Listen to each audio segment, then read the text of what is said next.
Vamos directamente a la prédica y me llamó la atención un relato de Hiro Onoda. Este hombre, un japonés que tenía 18 años cuando se alistó en la infantería del ejército imperial de Japón en la Segunda Guerra Mundial. Y le dieron sus instrucciones, clarísimas. Debes obstaculizar los ataques del enemigo, no rendirte nunca y no quitarte la vida. Pese a que tenía el puñal que le había regalado su mamá, él dijo, no lo voy a usar porque hay instrucciones de mis superiores. Y estaba en la isla de Filipinas y se dedicó a la guerra de guerrillas durante la Segunda Guerra Mundial, cuando estaba participando el Japón. Y en 1945, cuando Japón se rindió, empezaron a caer unos volantes, avisos hacia la isla, y él veía y decía, pero hay muchos errores aquí. Y creía que era una mentira del enemigo, y entonces no hizo caso. Y siguió enguerrillado ahí en la isla de Filipinas. Sobrevivió en la selva, a base de plátanos, de cocos, y de vez en cuando entraba a robarles arroz a los agricultores locales.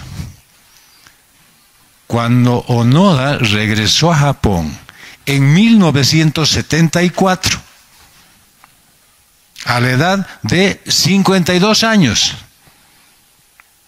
todavía estaba llevando su antiguo uniforme imperial. Muchos cristianos se parecen a este Onoda. Viven en una constante lucha. La ha graficado el hermano Tito, aún en su matrimonio, sin saber que Cristo ya les dio la victoria. Salgan de su selva, vengan a la cruz de Cristo. La prédica de hoy titula Cristo en ti, goza de su presencia. Así que hoy es una prédica de ánimo, ya las anteriores han recibido palo suficiente. Hoy será de ánimo para ustedes y yo espero que salgan contentos. Y tiene dos puntos. Cristo es la esperanza de la gloria y la madurez espiritual es la meta. Entonces estamos viendo ahora en este ciclo los fundamentos de la fe cristiana. Es decir, si tú eres cristiano, tienes que tener claro, ¿no es cierto?, en qué estás y sobre qué base estás estacionado. Punto número 1, Cristo es la esperanza de la gloria. Y dice Colosenses 1, del 24 al 28. Ahora me alegro de mis sufrimientos por ustedes, y en mi carne, completando lo que falta de las aflicciones de Cristo, hago mi parte por su cuerpo, que es la iglesia. De esta iglesia fui hecho ministro conforme a la administración de Dios que me fue dada para beneficio de ustedes, a fin de llevar a cabo la predicación de la palabra de Dios. Es decir, el ministerio que ha estado oculto desde los siglos y generaciones, pero que ahora ha sido manifestado a los santos. A estos Dios quiso dar a conocer cuáles son las riquezas de la gloria de este ministerio entre los gentiles, que es Cristo en ustedes, la esperanza de la gloria. A Él nosotros proclamamos, amonestando a todos los hombres y enseñando a todos los hombres con toda sabiduría, a fin de poder presentar a todo hombre perfecto en Cristo. A simple y primera vista es difícil distinguir quiénes son cristianos en este mundo. ¿Por qué? Porque todos son personas de aspecto corriente, que se parecen a los demás. Pero un cristiano tiene algo diferente. Hay un recurso escondido, una realidad invisible.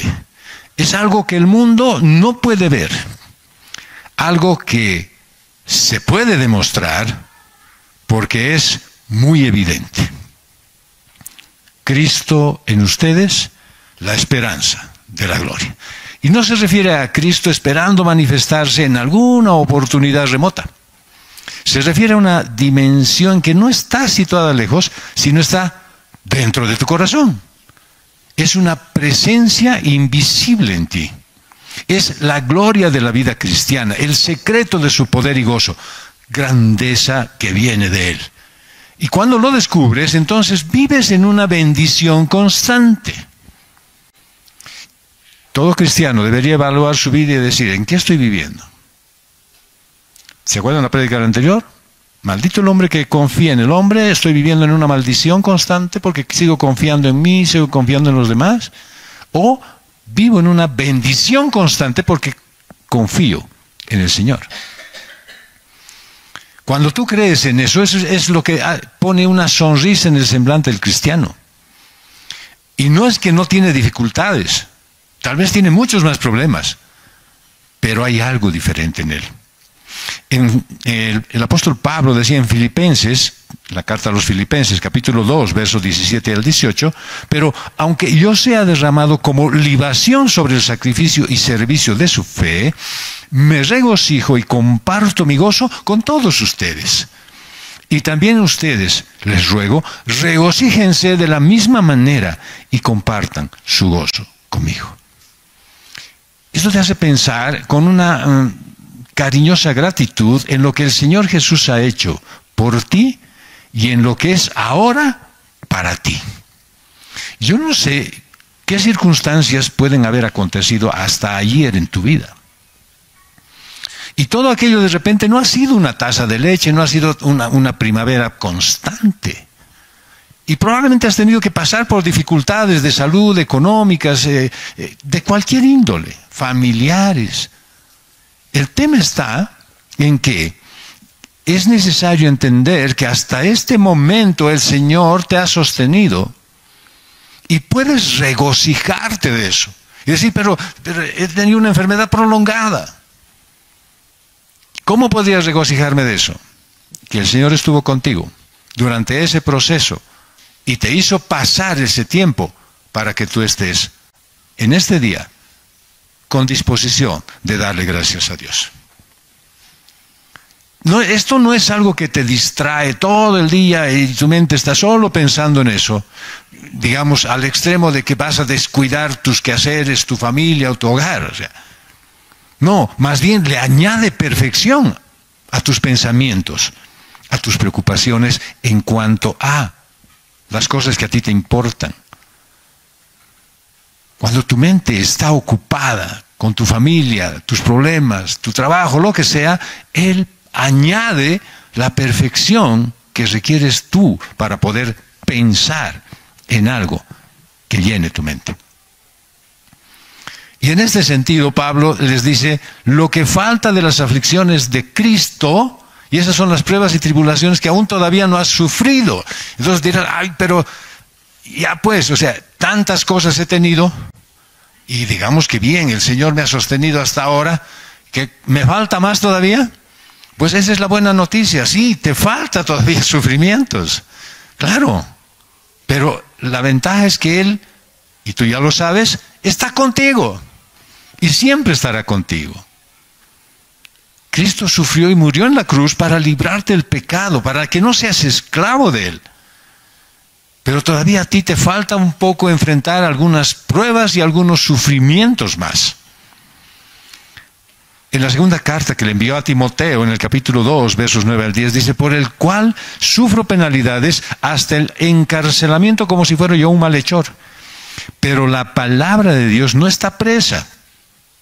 Por tanto, todo lo soporto por amor a los escogidos, para que también ellos obtengan la salvación que está en Cristo Jesús, y con ella, gloria eterna.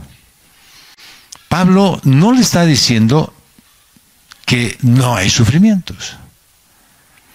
No dice tampoco que porque sufres, le añades algo a la obra salvadora de Cristo. Es decir, que los más sufridos son los que van a ser salvados primero, o son salvados con privilegio. No, lo que dice es que tus esfuerzos, tus dificultades, contribuyen al plan divino de salvación de la humanidad y te hace parte de su plan. Si tú vas a llevar la palabra de Dios, lo que vas a tener que acudir es a lo que te ha pasado en esta vida. Y todos podemos decir, sí, todos tenemos problemas, todos hemos tenido dificultades. ¿Quién no ha sufrido por algo? Y entonces te vas a encontrar con personas que de repente tienen el mismo sufrimiento, las mismas dificultades, los mismos problemas que tú. Y entonces sí, puedes entender y aceptar los sufrimientos y las tribulaciones sabiendo que así puedes ofrecer sacrificios por el bien de la iglesia. El sufrimiento no es inútil o sin sentido. Es más, es una oportunidad para compartir el dolor que Cristo sufrió por tu bienestar. Y entonces, con tu testimonio de fe en los momentos de dolor y sufrimiento, pues tú te conviertes en una fuente de inspiración y de esperanza para otros cristianos. Hay cristianos que dicen, yo no quiero sufrir nada, absolutamente nada, por eso ando de puntitas. Pero el Señor quiere que pases en algunos momentos de tribulación, porque eso te va a ayudar a que tú sirvas a otros y ayudes a otros. Vas a enfrentar pruebas y tribulaciones considerando que el sufrimiento es una oportunidad para participar de la obra redentora de Cristo. Y entonces, al ofrecer sacrificios por los demás, eres una luz en la oscuridad que ven las personas cuando ellos enfrentan problemas y dolor. Esa de repente ha sido una de las partes más importantes en cuanto a mi conversión. Porque los testimonios que he escuchado no eran de personas perfectas, que no han tenido nunca problemas, que no han pasado por dificultades y que tenían la salud perfecta de niños hasta ahora. Todos tenían líos, todos tenían problemas. Y en algunos casos me puse a pensar y dije, lo mío ni siquiera se asemeja a lo que tienen ellos. Pero no estábamos en una competencia, quién sufre más o quién está con mayores inconvenientes, porque muchos de nuestros problemas son originados por nosotros mismos, por nuestra falta de prudencia, por nuestra falta de cuidado, por nuestra falta de atención a lo que Dios dice. Y entonces sufrimos las consecuencias. Pero eso mismo puede servirnos a nosotros para poder animar a otros. Porque es lo que dice la palabra de Dios, que con el consuelo con que fuiste consolado, tú debes consolar a otros. Y es maravilloso pensar que el Señor puede obrar a través de simples testimonios. Entonces, en vez de desesperarte cuando estás sufriendo porque los problemas son muchos o muy prolongados, entonces si ves hacia el Señor, recibes paz, consuelo y fuerza. ¿Por qué? Porque tienes dentro de ti las posibilidades que Dios mismo te da. Entonces deberías agradecer que tus problemas y tus dificultades te sirven a ti para contribuir al avance de la obra de Dios aquí en la tierra.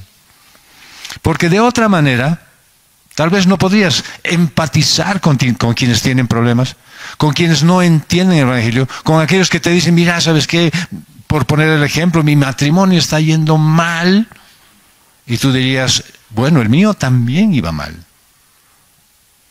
Pero estuvo el Señor ahí y cambió mi condición.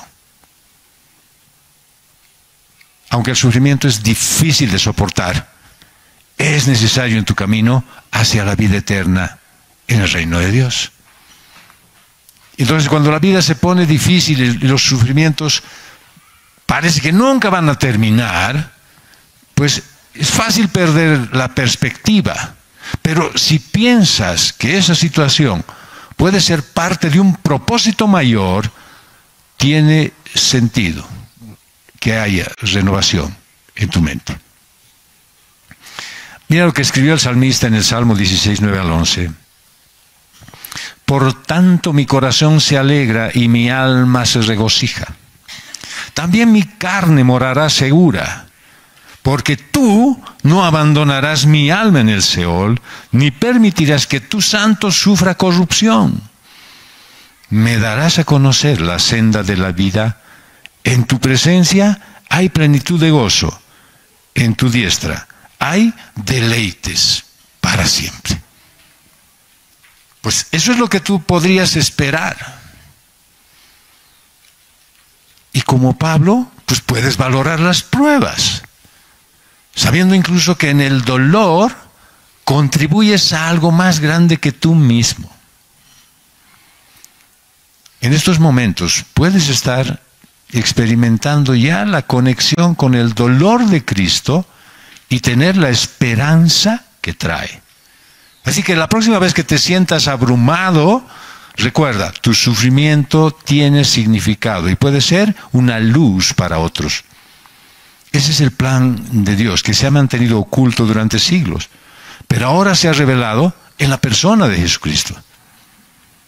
Esto incluye la salvación no solo para judíos, sino también para gentiles, para los que no pertenecíamos al pueblo de Dios. Y el apóstol está destacando que este ministerio ahora es Cristo en los gentiles, la esperanza de la gloria. Y la gloria que los gentiles esperan no es solo una recompensa futura, allá en la vida eterna, sino la presencia de Cristo en sus vidas, aquí y ahora. Y eso es lo que hace la diferencia en la clase de vida que llevas tú. La salvación de Dios no está limitada a un grupo de personas, sino que está disponible para todos los que creen en Él. Si Cristo habita en ti, entonces debes mostrar su amor y su luz a los demás, no importando cuál es su origen étnico-social. Es tu responsabilidad como discípulo de Cristo llevar el mensaje del Evangelio a todos los que te rodean.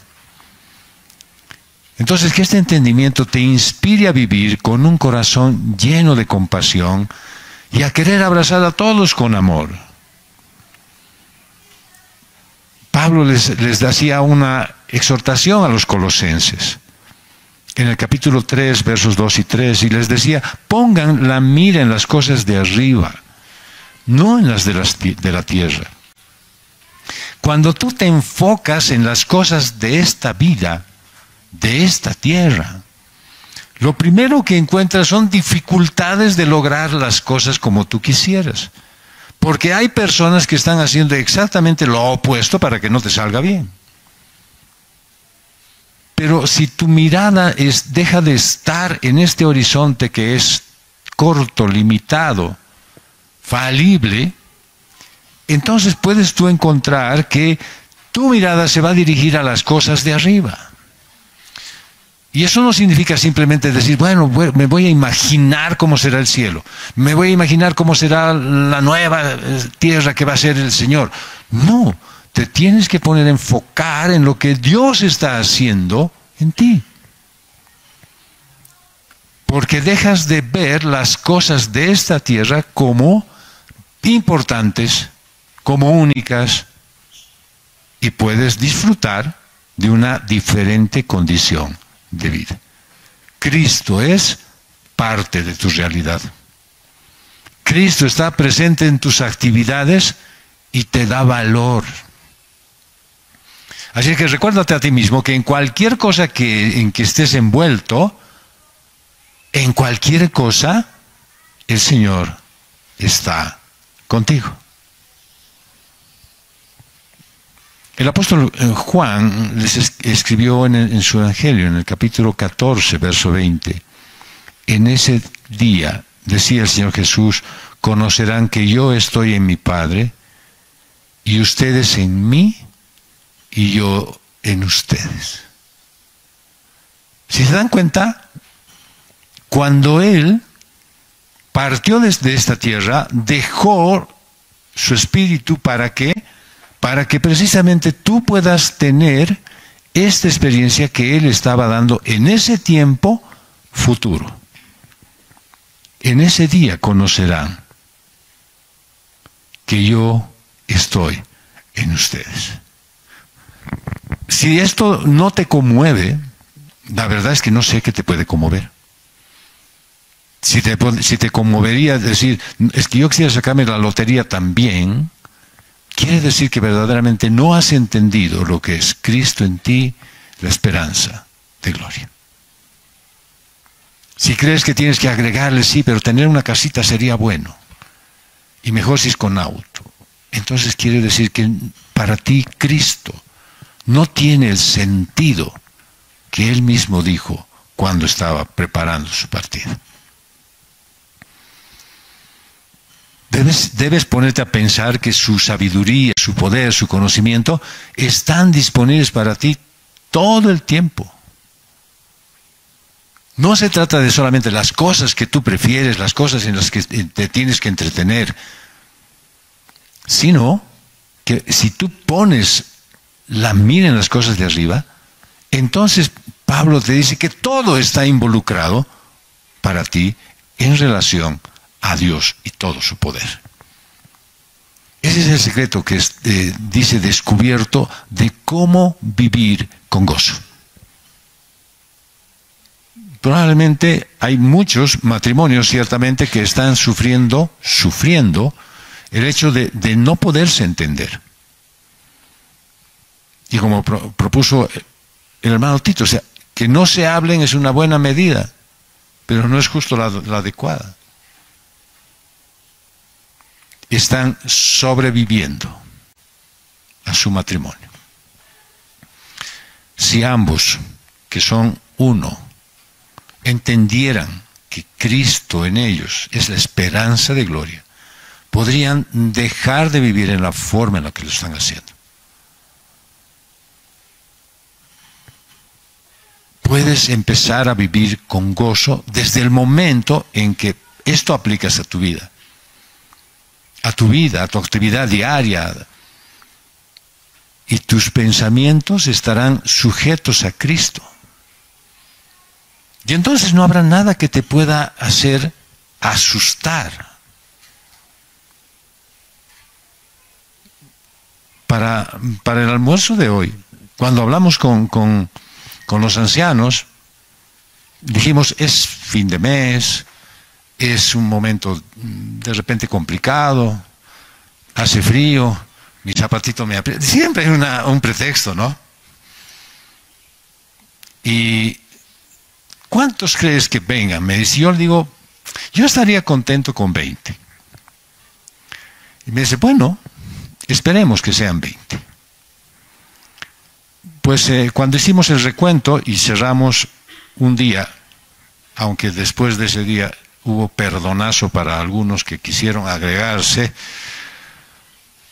terminamos cerrando con 40. Es mucho más allá de lo que nosotros nos podemos imaginar. Nosotros nos complicamos por cosas simples. No creo que quieran, no creo que puedan, no creo que estén, que hay dificultades, que tal vez ese día van a estar justo, ese día van a estar en ayuno y oración.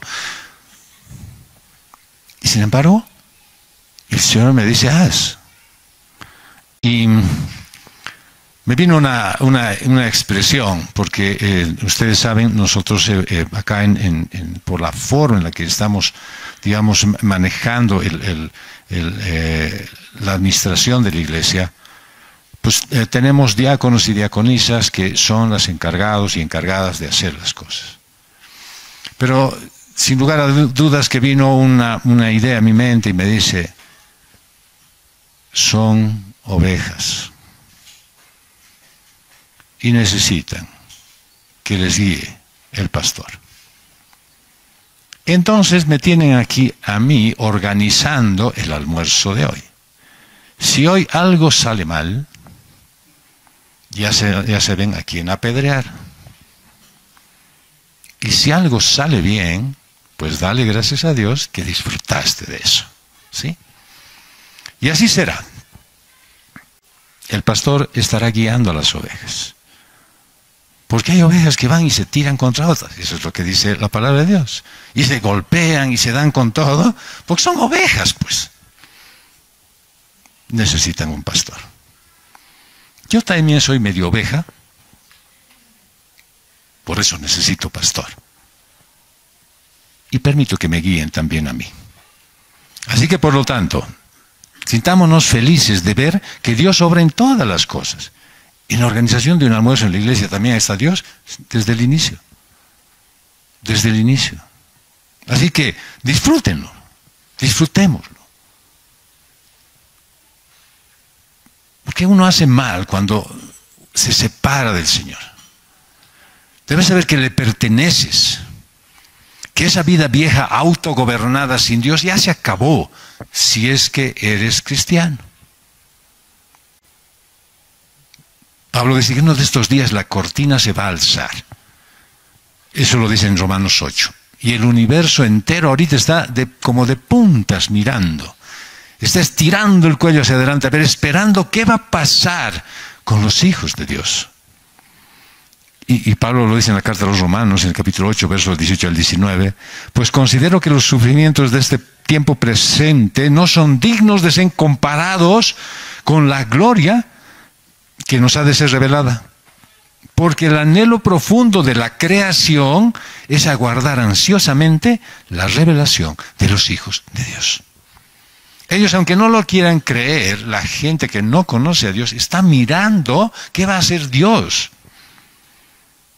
Tienen todavía cifradas sus esperanzas en mi cuenta de ahorro, en las propiedades que tengo, en el trabajo todavía que sigo manteniendo, en la capacidad intelectual que he logrado. Pero no dejan de estar expectantes a Dios. Y esto lo sé porque he estado en un tiempito pasando un periodo de fisioterapia allí en el IBERE. Y lógicamente me encontraba con mucha gente que tiene muchísimas dificultades.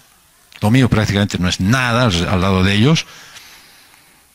Pero todos, cuando les hablas y les dices, pero ¿tú crees que podrías confiar este problema a Dios? Oh, sí, Diosito, sí, oh. Y se explayan hablando de que Dios, pero aún todavía su vida demuestra insuficiencia de gratitud y de gozo. ¿Por qué? Porque lógicamente es un mal que les ha venido y estos males neurológicos tienen mucha trayectoria que sufrir y por lo tanto, ¿no es cierto?, se pasan años en el líder. Yo de 10 días que he ido ya estoy queriendo correr. Años están ellos. Y uno dice, sí, pero por eso no tienen gozo. Más bien, si conocieran al Señor, a pesar de eso, tendrían gozo.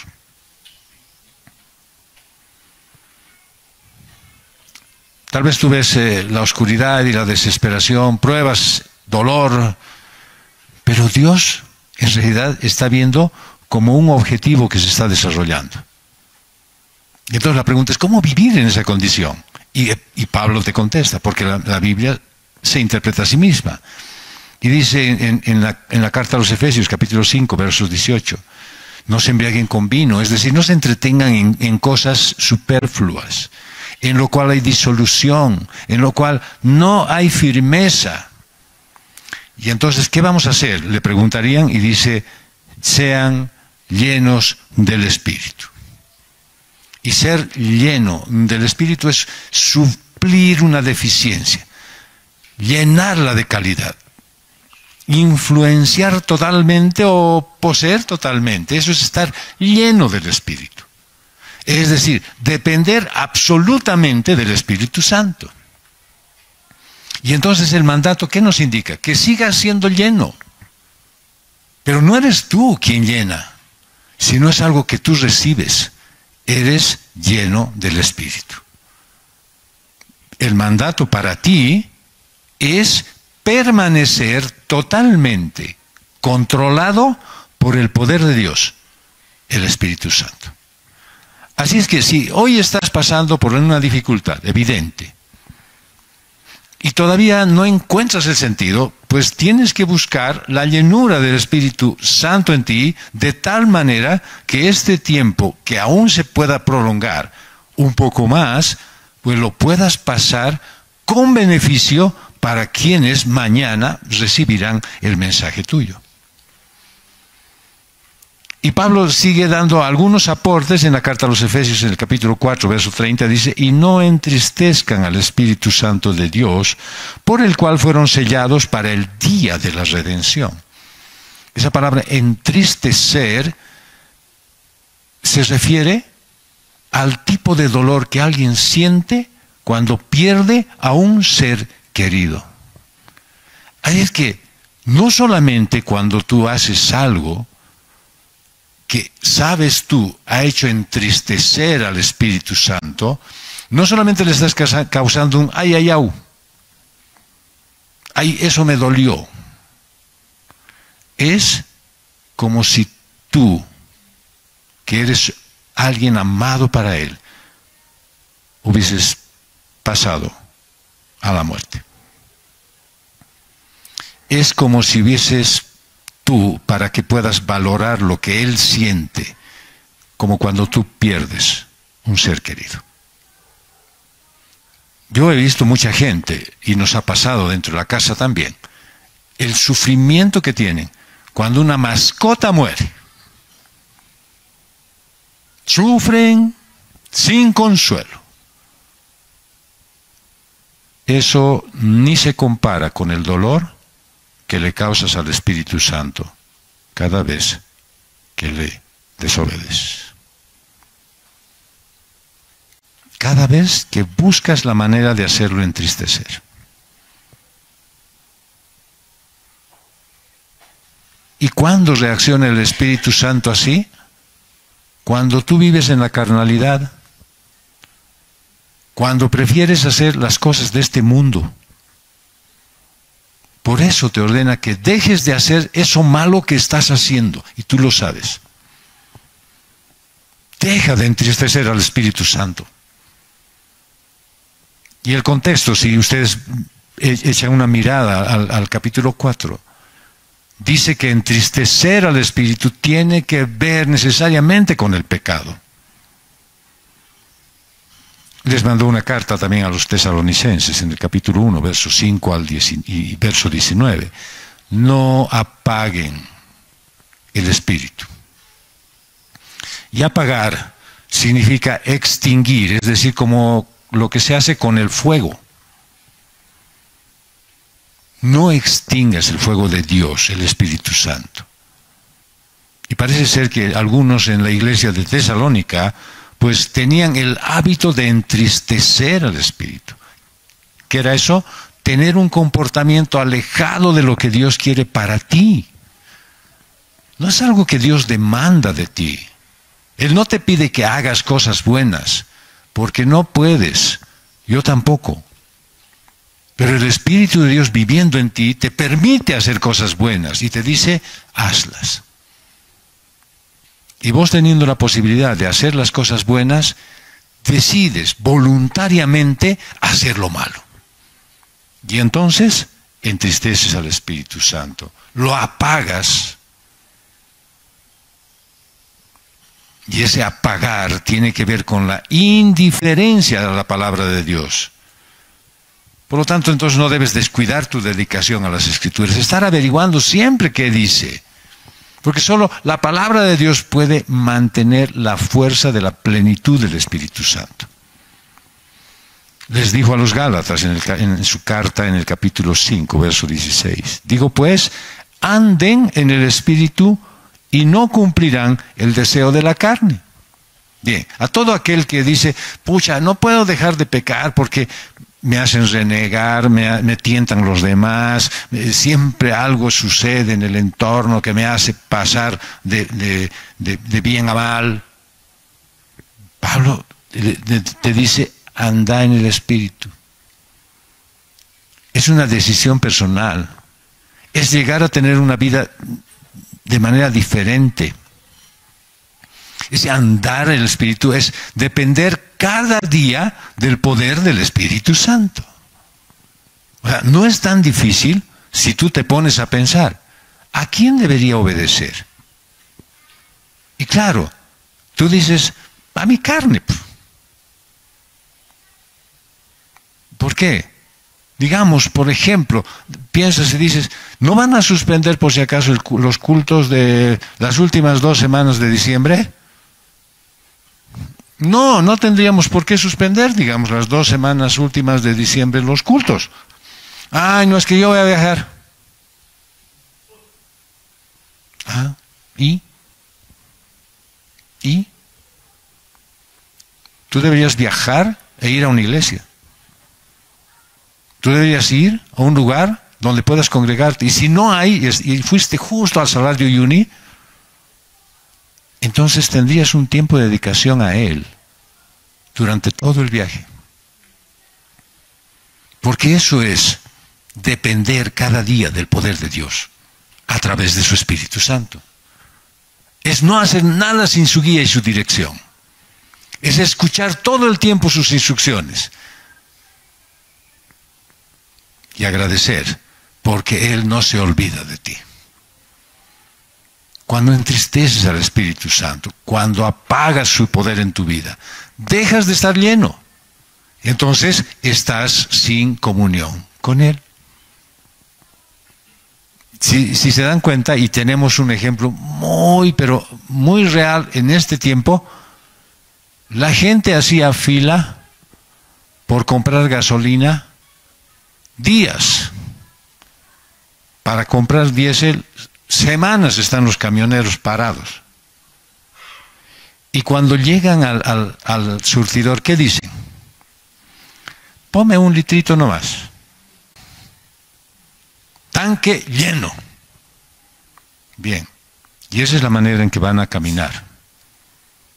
¿Por qué cuando tú le pides al Señor, Señor, no soy tan obediente como debería, pero dame un litrito nomás de obediencia?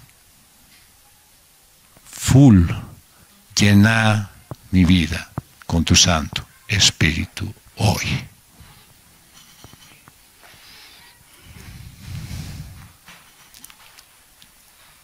Y la solución para estar en comunión, para quitarte ese problema, porque siempre tenemos que, sí, pero nos dejas así a media asta, porque no nos das la solución. Bien, ahí te va la solución. ¿Sabes cuál es? Para poder estar lleno del Espíritu, es confesar tus pecados. Eso produce restauración.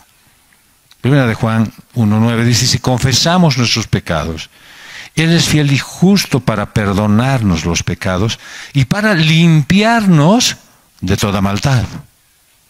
Eso quiere decir que si tú en este momento no estás pudiendo percibir una llenura absoluta del Espíritu Santo, a pesar de que no estás ya volviendo a pecar, digamos, como Barrabás,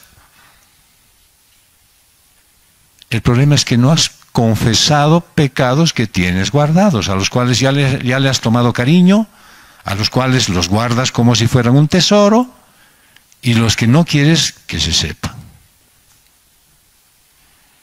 Pues esos están ocupando espacio y no te dejan ser lleno del Espíritu.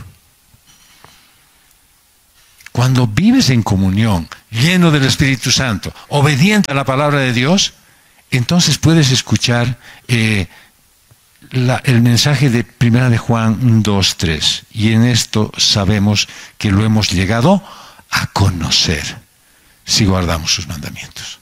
Es decir, que puedes decir que si tengo la llenura, soy obediente a la palabra de Dios, conozco a Jesucristo.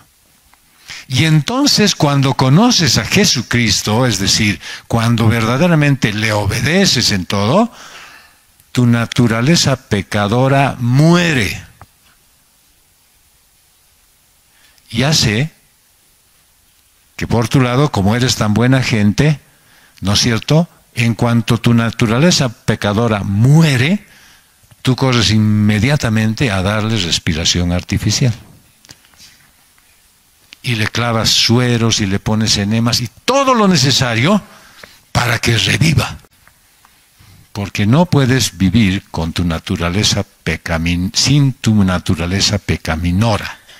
Sin esa naturaleza que te lleva a pecar, no la puedes dejar. Es tu compañera y la quieres. Y el Señor Jesús te dice, déjala. No más.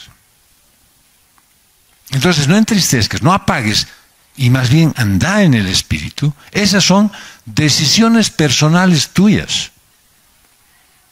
Y esas se van a dar como resultado que estés lleno del Espíritu Santo constantemente. O sea, así de sencillo. Fácil.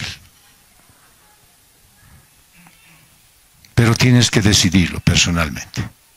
No lo vas a hacer tú, y esa es una gran ventaja. En tus fuerzas, como estás luchando hasta ahorita, bajo tus recursos, como estás haciéndolo hasta hoy, como hasta hoy, vas a seguir fracasando. ¿Qué tienes que hacer? Dejar que el Señor te guíe, obedecer en todo y conocerlo a Él. Punto número 2, la madurez espiritual es la meta. Y dice Romanos 12, del 1 al 2, por tanto, hermanos, les ruego por las misericordias de Dios que presenten sus cuerpos como sacrificio vivo y santo, aceptable a Dios, que es su culto racional.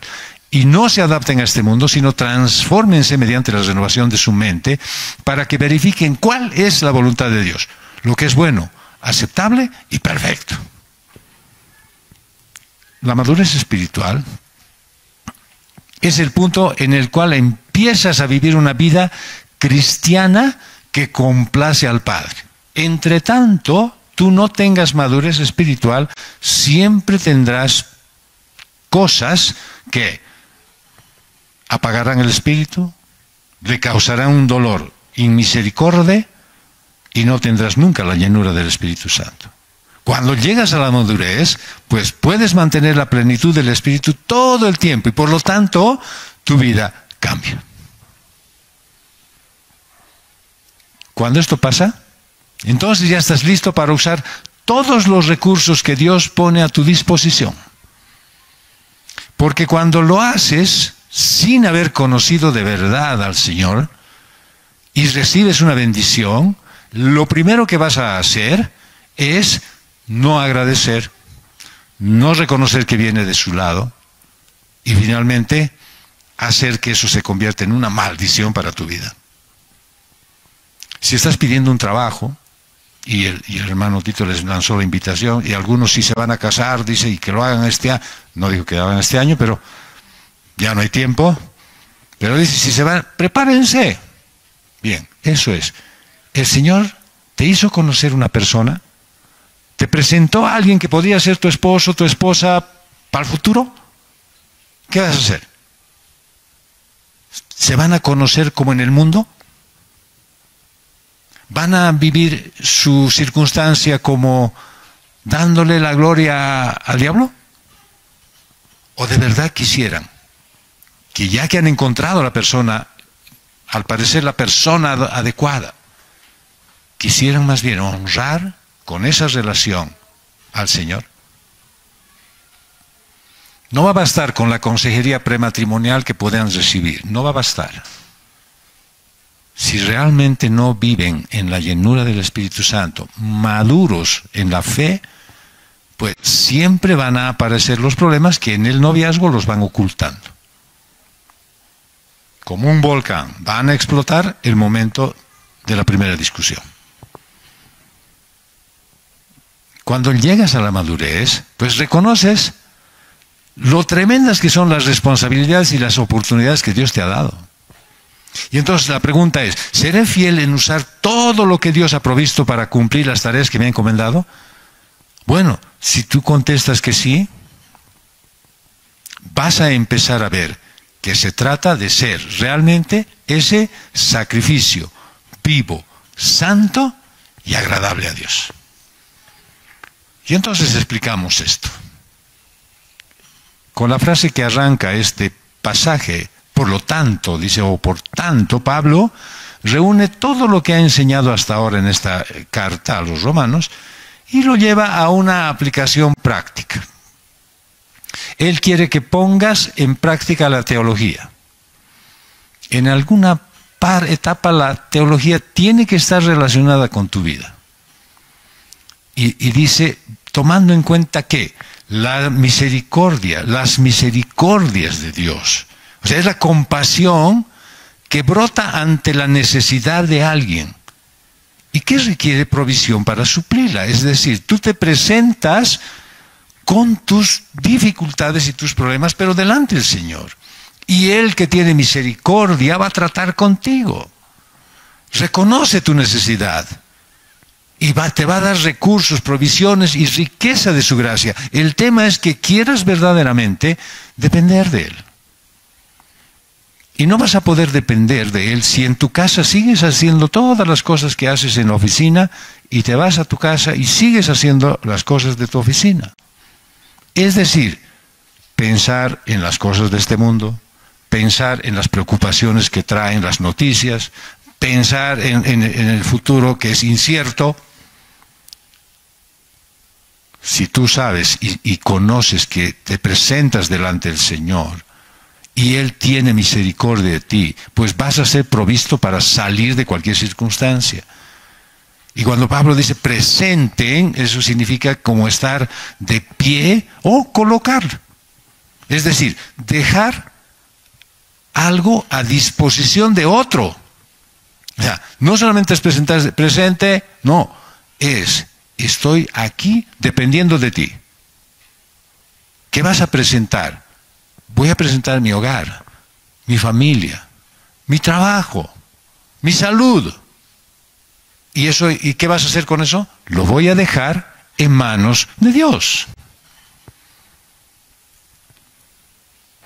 El Señor Jesús decía en el relato que habla del Señor Jesús, en Lucas 2:22, dice, al cumplirse los días para la purificación de ellos, según la ley de Moisés, trajeron a Jesús para presentar al niño al Señor.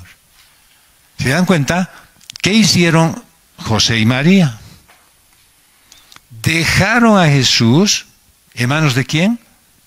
Del Señor. ¿Por qué sabían ellos que esa era la manera en la que tenían que obrar con su hijo? Estaban poniéndolo a disposición de otra persona.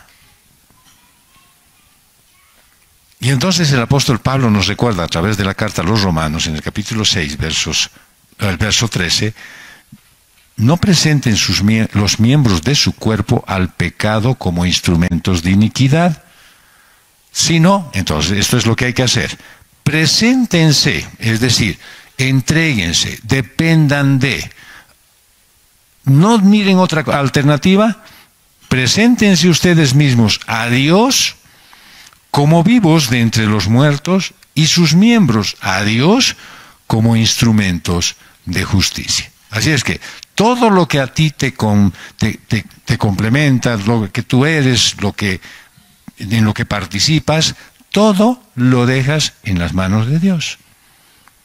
Entonces Pablo te está exhortando a que pongas los miembros de tu cuerpo a despreciarlas con una actitud carnal. El incrédulo no tiene más remedio, sino creer en Jesucristo. Tú tienes todas las posibilidades, pero también tienes la alternativa de echarlo todo a perder. Por eso el mandato de Dios es que presentes tu cuerpo físico como una ofrenda, o sea, como un sacrificio vivo. Tu cuerpo es el templo del Espíritu Santo. Y tiene que ser un instrumento que Dios utilice para realizar su plan. En Hebreos 10, versos 5 al 10, dice, por lo cual, al entrar Cristo en el mundo, dice, sacrificio y ofrenda no has querido, pero un cuerpo has preparado para mí, está hablando con el Padre, en holocaustos y sacrificios por el pecado, y no te has complacido. Entonces dije, aquí estoy, yo he venido. En el rollo del libro está escrito de mí, para hacer, oh Dios, tu voluntad. Es el Señor hablando con el Padre. ¿Cuál era el propósito que Él tenía? Pues hacer la voluntad del Padre. Habiendo dicho anteriormente, sacrificios y ofrendas, holocaustos y sacrificios por el pecado, no has querido, ni en ellos tú te has complacido, los cuales se ofrecen según la ley. Entonces dijo, he aquí, yo he venido para hacer tu voluntad. Él quita lo primero para establecer lo segundo. Por esa voluntad hemos sido santificados mediante la ofrenda del cuerpo de Jesucristo, ofrecida una vez y para siempre. El Padre había dicho, ya no quiero más sacrificios ni ofrendas de animales para purificación del pecado, y preparó el cuerpo de Jesús para que haya venido para hacer la voluntad de Él. Y en la persona de Jesucristo, la deidad entera y la humanidad perfecta sin pecado se unieron indivisiblemente para siempre. Y ahora Dios sigue obrando por medio del cuerpo espiritual de Cristo, que es la iglesia. esa obra que Él empezó cuando estaba aquí en la tierra. Por lo tanto, ¿qué es lo que dice el libro de Hebreos? Que tú eres un instrumento para cumplir la voluntad de Dios sobre la tierra. Que Él vino a hacer su voluntad. Si te das cuenta, es una cosa bien simple. Vine a hacer tu voluntad, le dice el Señor Jesús al Padre. Y dice, y voy a vivir en ti. Entonces, ¿quién está ahora llamado a hacer la voluntad del Padre? Tú. Pero me es difícil. Sí, si es que Cristo no vive en ti. Si Él vive en ti, entonces sí puedes hacerlo. En el Antiguo Testamento, ¿no es cierto?, todos los sacrificios tenían que ser con alguien que muera. Pero aquí Pablo te dice que tu sacrificio debe ser vivo y santo. El plan de Dios es que cada creyente se ocupe todo el tiempo, las 24 horas, en el servicio cristiano. Mira lo que dice en el Salmo 69, 30 al 31. Para que vayas mañana a tu oficina desde temprano, ¿ya? Con cántico alabaré el nombre de Dios y con acción de gracias lo exaltaré. Y esto agradará al Señor más que el sacrificio de un buey, de un novillo con cuernos y pezuñas. Es decir, mañana cuando estés preparándote para ir al trabajo, ¿cierto?, lo que tienes que pensar es, ay, es lunes. Esto es lo que Dios me ha dado para que yo le honre a Él. Santo significa apartado y se refiere a la plenitud del Espíritu Santo. Cuando todos tus pecados son confesados y estás lleno del Espíritu Santo, entonces eres aceptable a Dios. Y como creyente, pues estás en una posición justa y santificada, y en la práctica eres justo y santificado solo cuando andas en el Espíritu. Y Pablo dice que debería ser esto en un culto racional. Bueno, esta frase deriva de dos palabras. La primera palabra, que es racional, que es lógico, razonable, sensato, y la palabra culto, que es el trabajo de un peón. Entonces, es lógico y razonable que Dios demande de ti 24 horas de servicio de cada uno de sus siervos. Así es que ser cristiano es una ocupación de tiempo completo. En 2 de Corintios dice, por tanto, somos embajadores de Cristo, como si Dios rogara por medio de nosotros. En nombre de Cristo les rogamos, reconcíliense con Dios. Entonces deberías pensar en qué es lo que tienes que hacer. A partir, digamos, de mañana, cuando te estés poniendo tu ropa para ir a trabajar, no necesariamente hay uniforme ahora, pero con lo que tú vas a ir a trabajar, deberías estar pensando, hoy estoy yendo a adorar a Dios. Si trabajaras en una oficina, tendrías que decir, tengo que ir a la oficina a adorar de 8 a 6. Pero claro, como lunes, claro, es que es un sufrimiento para ti. Porque no es el lugar donde adoras a Dios. Es el lugar donde sufre tu carne. Para el carpintero, el lugar lógico para adorar es allí donde todos los días estás serruchando maderas y clavando clavos. Y el que cría animales para ganarse la vida, pues debería tener una actitud de decir, llevo en mi cuerpo el Espíritu de Dios, soy santuario y por eso cada cosa que hago es importante para Él. Y eso haré que sea un culto para Él. ¿Te das cuenta? Si todos obraran de esa manera, no habría preocupación de decir, ay, no hay carne, no va a haber carne mañana. No, porque yo estoy haciendo lo que Dios quiere. Y voy a dar provisión a todo el que necesite. Porque honro al Señor con mi trabajo. La primera señal de que estás empezando a caminar en la madurez espiritual es que adoras a Dios todos los días, estés donde estés. Entonces eres capaz de concentrarte y fijar tu mente en la realidad y no estar absorbido por los engaños que te rodean. Mira lo que dice el Salmo 34:8. prueben y vean que el Señor es bueno. Cuán bienaventurado es el hombre que en Él se refugia. No hay otra manera en la que puedas tú pasar esta circunstancia de la vida terrenal si no es refugiado en Él, conociendo la bondad de Dios. Y por lo tanto Pablo dice, no se adapten a este mundo. Es decir, no tomes la forma, no te amoldes a las demandas del mundo, no caigas en sus encantos. La realidad cristiana demuestra que eres susceptible a esa influencia. ¿Por qué? Porque vives en este mundo. El mundo tiene una ocupación constante y es estarte presionando todo el rato. ¿Para qué? Para obligarte a moldearte. ¿Alguna vez ustedes han tenido la experiencia de hacer galletas, digamos, en un molde? ¿No ve que se tira así y se acomoda? Presionan, ¿no es cierto? Se aplastan hasta que tome la forma del molde, ¿no? Pues eso mismo quiere que hagas tú. Que lleves tu vida a amoldarte al Señor, no al mundo.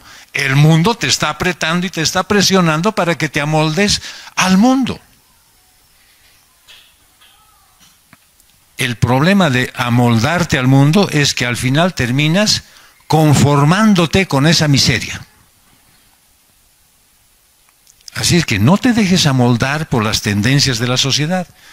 No tomes la apariencia exterior del mundo, sino transfórmense, dice Pablo. Transfórmense. Pero hay algunos que son transformes, ¿no? Se convierten en auto, después se vuelven otra vez gato y no sé qué, después camión.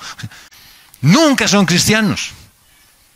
Siempre están amoldándose a las circunstancias, a lo que viene, y hay que ir a reunión de la Biblia, agarra y viene sonriente, queda cristiano.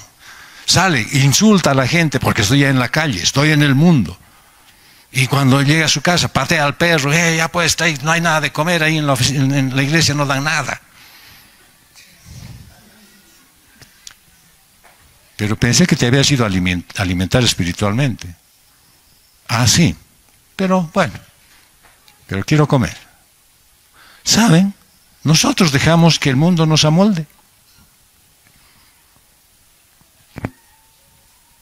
Esa transformación de la que igual está hablando Pablo es un cambio interior que sucede en tu esencia. Pablo dice que cambies, que te transformes interiormente. Entonces, cuando eres transformado, esos cambios empiezan de adentro y van saliendo hacia la superficie. Y lógicamente afectan tu aspecto exterior.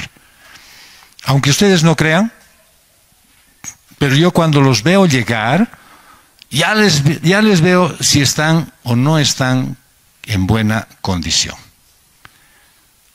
Y no digo que las hermanas vengan sin maquillaje, porque vienen bien maquilladas. No vienen con peinados ostentosos, sino vienen bien arregladas, pero vienen con la cara demacrada, a pesar del maquillaje. Y los varones vienen, como le decían, con cara de perro. Y yo lo noto. Y cuando me saludan, cambia la expresión y muestran apariencia, pero en cuanto me dejan de ver, regresan otra vez a su condición original.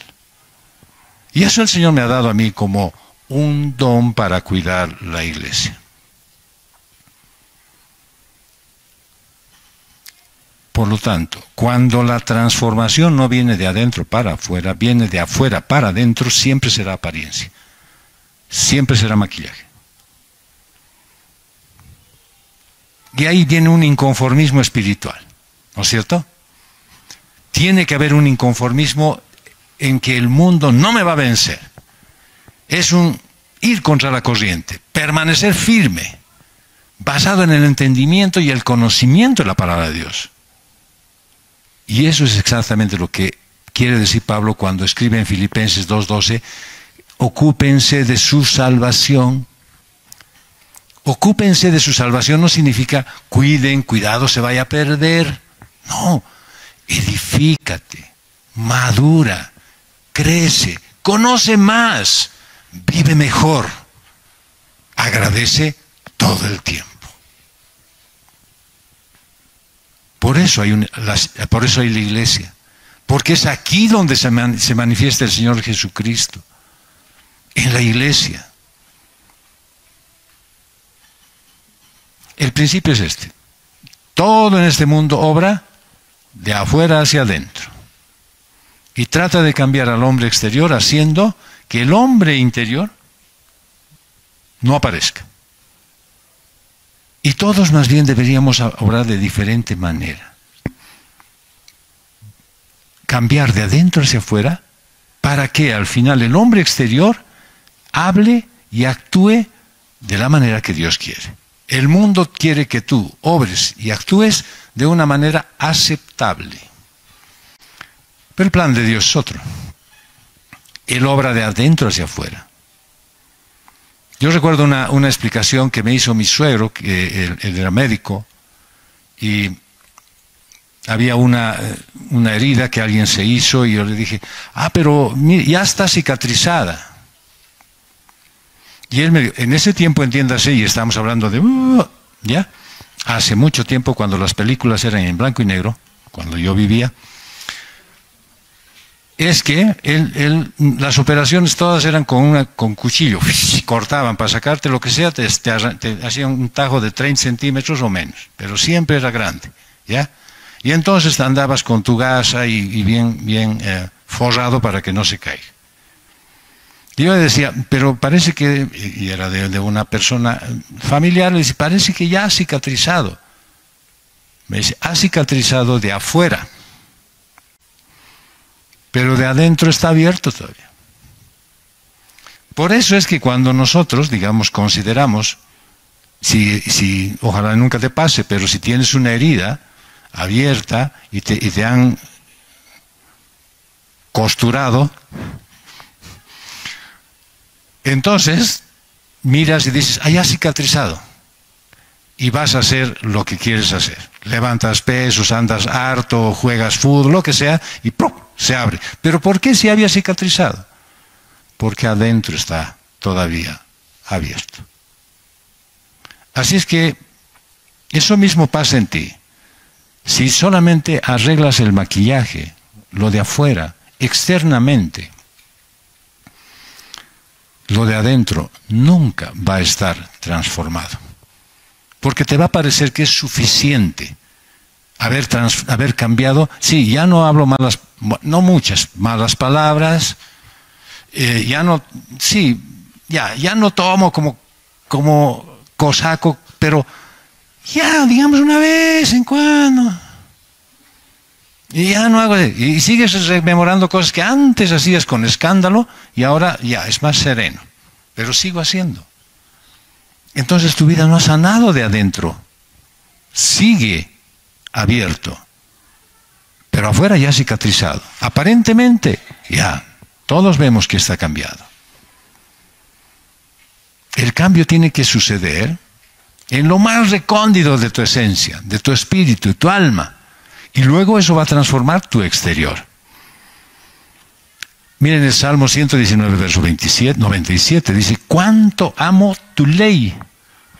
Todo el día es ella mi meditación.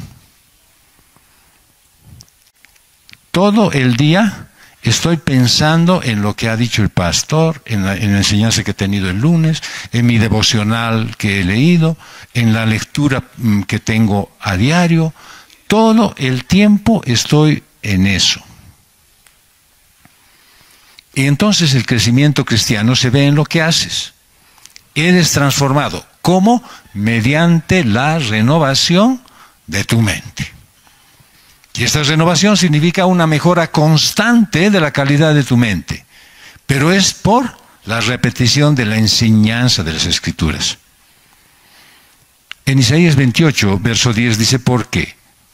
Mandato sobre mandato, mandato sobre mandato, línea sobre línea, línea sobre línea, un poco aquí, un poco allá. ¿Qué ha pasado con Isaías? ¿Se ha rayado? No, no. Lo que está diciendo es que el plan de Dios es promesa sobre promesa, precepto sobre precepto, línea sobre línea. Es decir, vas paso a paso por medio de la renovación de tu mente. Me comentaron de un hermano que tuvo unos problemas en una iglesia y salió tirando la puerta. Un hombre muy preparado, pero lamentablemente con una doctrina errada. Y como suele suceder en estos casos, hizo una iglesia. Es decir, congregó gente. Un hombre que todos quisiéramos tenerlo en la selección nacional de los pastores. Habla griego, hebreo, arameo, latín.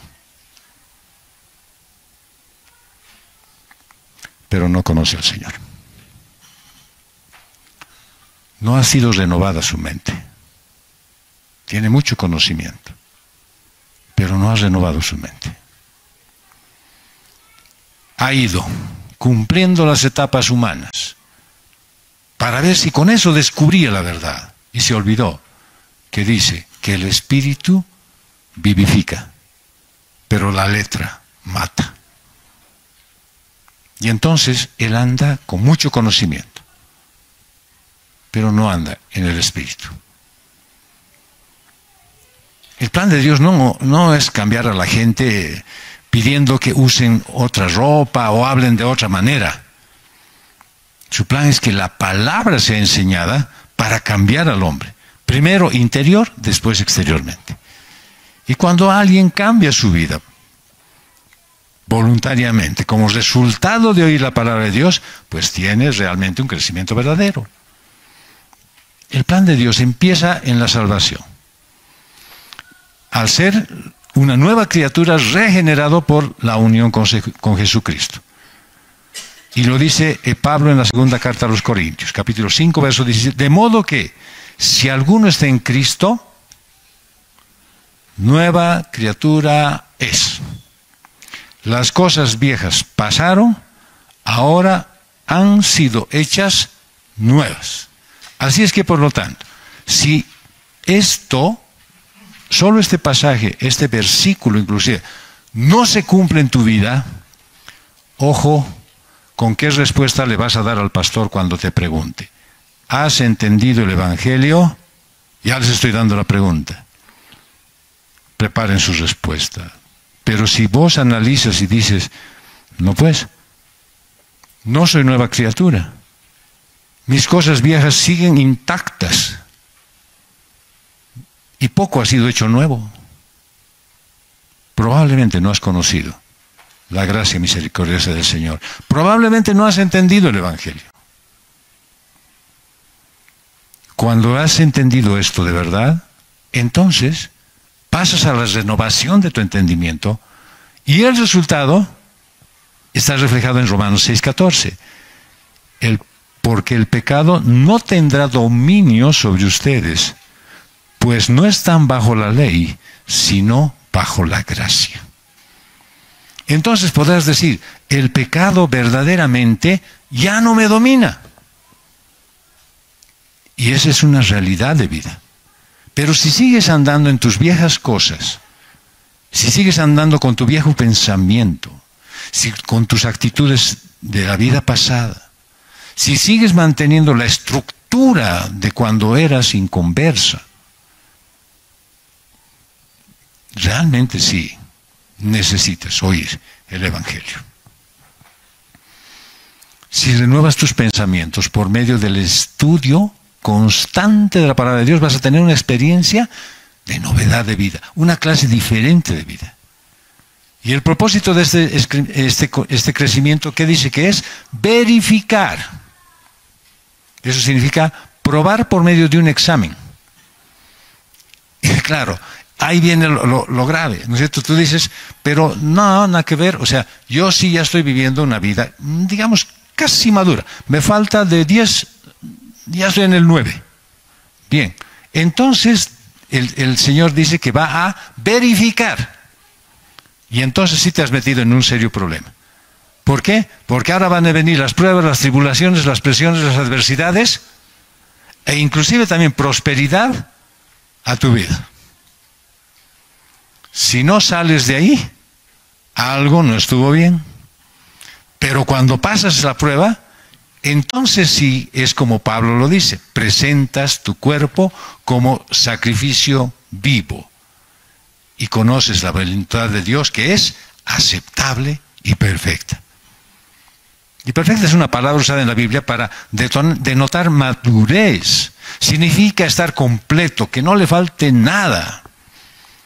Y cada vez que eres probado, enfrentando y venciendo la presión, pues puedes verificar que la voluntad de Dios sí está obrando en tu vida. Y les escribió a los filipenses una carta. Haya pues en ustedes esta actitud que hubo también en Cristo Jesús. Hay esta actitud, o sea, esta disposición ojalá tengas. El mandato es estar disponible, pensar como Jesucristo lo hace contigo. Y les dice a los Corintios en la primera carta, porque ¿quién ha conocido la mente del Señor para que lo instruya? Pero nosotros tenemos la mente de Cristo. Así que la Biblia es la mente de Cristo. Ahí está la palabra de Dios. Y si quieres pensar como Cristo, tienes que conocer y comprender cómo Él pensó. Y esto lo logras solo por medio del estudio y la aplicación constante de la palabra de Dios, siguiendo la plenitud del Espíritu Santo, para conformarte a Cristo. Vas a tener que empezar a cambiar tu manera de pensar y modificar tu actitud. Pero sin el estudio de la palabra, no puedes saber cómo debes pensar o qué debes pensar. Porque de la mente de Cristo es totalmente contraria a toda percepción y toda lógica humana. Y dijo el apóstol Pablo a los filipenses en el segundo capítulo, versos 3 y 4. No hagan nada por egoísmo, por vanagloria, sino que con actitud humilde cada uno de ustedes considera al otro como más importante que a sí mismo, no buscando cada uno sus propios intereses, sino más bien los intereses de los demás. Es así como obró Jesucristo. Él pensaba de otra manera. Él trató a cada criatura de la raza humana considerándola como más importante que él mismo. Y eso que él era Dios encarnado. Mostraba que las personas eran valiosas por cómo las trataba. Su vida fue un constante cuidar los intereses de los otros. Claramente, a través del Evangelio de Marcos lo dice en el capítulo 10, verso 45. Porque ni aun el Hijo del Hombre vino para ser servido, sino para servir y para dar su vida en rescate por muchos. Todos los evangelios dan fe de que Jesús sirvió todos los días de su vida sobre esta tierra. Yo me imagino que habría un cambio radical en la sociedad si tú pensaras de esa manera, 24 horas al día ofrendando tu cuerpo a Dios. Si tuvieras esa actitud, cada día sería un momento de gran adoración, porque estarías viviendo cada hora como un sacrificio a Dios, experimentando la vida de Jesucristo. Pero solo puede suceder eso de una sola manera. Tu mente tiene que estar saturada de la palabra de Dios. Porque solamente cuando estás saturado de la palabra, día tras día, la transformación va sucediendo lentamente y te lleva a pensar y actuar como pensó y actuó Jesucristo. Y lo dice el apóstol Pablo en Filipenses 2, 6 al 11. El cual, aunque existía en forma de Dios, no consideró el ser igual a Dios como algo a que aferrarse, sino que se despojó a sí mismo tomando forma de siervo, haciéndose semejante a los hombres, y hallándose en forma de hombre se humilló él mismo, haciéndose obediente hasta la muerte y muerte de cruz. Por lo cual Dios también lo exaltó hasta lo sumo y le confirió el nombre que es sobre todo nombre, para que al nombre de Jesús se doble toda rodilla de los que están en el cielo y en la tierra y debajo de la tierra, y toda lengua confiese que Jesucristo es Señor, para gloria de Dios Padre. Con la salvación, el Señor te ha equipado para llevar el Evangelio, para dar testimonio de una vida transformada, con una mente renovada y una actitud de servicio que llama la atención. Claramente alguien lo dijo, El mundo está sufriendo y los cristianos están durmiendo. Vamos a concluir. Cada vez que te pongas a pensar qué puede hacer la diferencia en tu trabajo, en tu familia, en tus amigos, analiza cómo está tu vida. Obviamente, en relación a la dependencia al Espíritu Santo. Si puedes reflejar a Jesucristo y si realmente Él vive en ti. Es un desafío a mostrar a Cristo en ti. ¿Cómo? Como la esperanza de la gloria futura en la eternidad, pero también como una realidad actual. Todos deberían antojarse de la manera en que tú vives. Serena, gozosa, sabia, prudente. ¿Mucho pedir? Todos deberían querer vivir contigo. A nadie le caerías mal.